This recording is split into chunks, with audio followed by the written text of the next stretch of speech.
Hey Boyd, how you doing?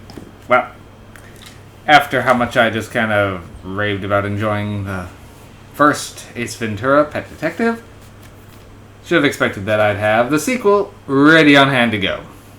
Ace Ventura, When Nature Calls. Now, when I was younger, probably too young to be watching these movies, I had seen both of them, but Ace Ventura, When Nature Calls was the one I preferred. In fact, I actually saw this one in theaters in '95 when it came out. So, yep, I was probably too young to be watching this because I was like 9. Okay. So, and to my recollection, I thought this one was the more kid-friendly one, just because in my memories it was the more juvenile one. Well, upon the rewatch, maybe not. I guess 9-year-old me missed the masturbation joke. Okay. And that one just never stuck with me after that, so okay. Yep, definitely... Well, I knew there was some more risque moments in it. I didn't remember just how many there were, so... This one came out in '95, so a year after the previous one. And follows Ace in the opening scenes in a cliffhanger parody. Timely. Then he tries to save a raccoon, but falters, and with this, his confidence is shattered, so he joins a Tibetan monastery to find peace. Well, then he, however, is contacted for a job to essentially prevent a tribal war in a fictional African country.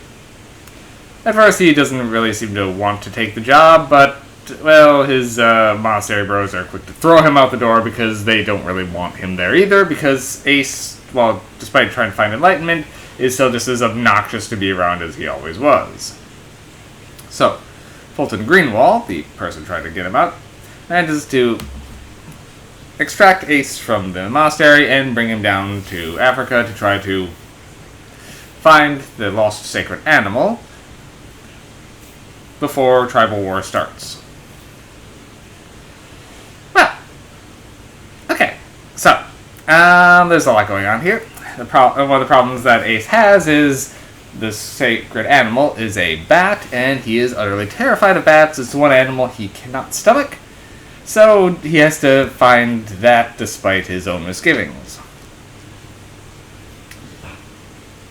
Right, so Jim Carrey is just as on point as it was in the previous one, which actually was a little bit of a surprise because while reading up on a little bit of the background, Ace Ventura, well, Jim Carrey, did not like this movie.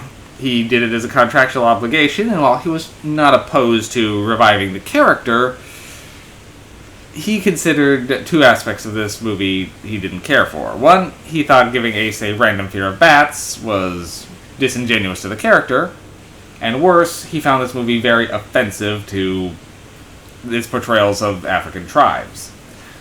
He thought, Jim Carrey's actually said he's surprised this movie hasn't been banned because of it. Well, I wouldn't go that far. Its depictions of African cultures are definitely very 95, so they are not good. They're definitely depicting them as primitives. And, yeah. It's not as horribly offensive as it could be, as there are some characters there who are clearly,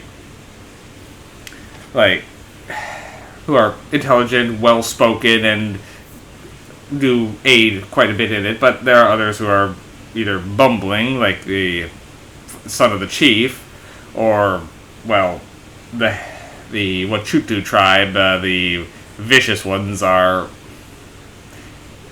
They're definitely the more stereotypical headhunter style. So, yeah, definitely not good there. However, you cannot tell his dislike of it through his performance, as Jim Carrey, very professional. He looks like he's having a blast doing this movie. So, he definitely does not let that cause him to turn it a poor performance. Now, yes, the movie is juvenile, but not nearly as bad as I recalled it being. That said, a lot of the jokes are callbacks to the first ones, and they're just doing similar jokes just because they can. Like the instant replay joke. It made more sense in the first movie where they're actually looking into football stuff, and when he does it, he's like doing it as if it was a football play. In this one, when he's doing the reveal of for who he's for explaining the mystery, he then reverses it and redoes it. So it doesn't work as well. But for every redone joke from the previous one, there is a bunch more that do hit and land. The bit with the rhino is... The whole disguise area there is great, and the bit with the rhino, very on point. There's plenty of other things that aren't repeats, like the shadow puppet gag, which was something he actually was considering doing for the first movie. And it is just as catchphrase heavy as the previous one. Almost everything for the first one of those comes back in one way, shape, or form. And he tries to get a few new ones going, such as saying, "spank you," instead of "thank you." But I'll admit 9-year-old me didn't really pick up on that, so I can't really judge. Well, I can judge 9-year-old me anyway. Alright. So, despite Jim Carrey not caring for this one, personally, I do find this one funnier than the first one still. I, again, wanted to go into this one expecting not to care for it as much as I did, but god damn it is still really funny. So, for me, I gave the other one a 7. I do like this one more. Do I give it an 8? It feels weird. Yeah, fine. Ace Ventura, When Nature Calls, can have an 8. It's a guilty pleasure kind of movie. I say that, but I'm not feeling that guilty about it, really. It's a pleasure. Alright, that's all on this one. I will see you guys soon. Take care, everyone.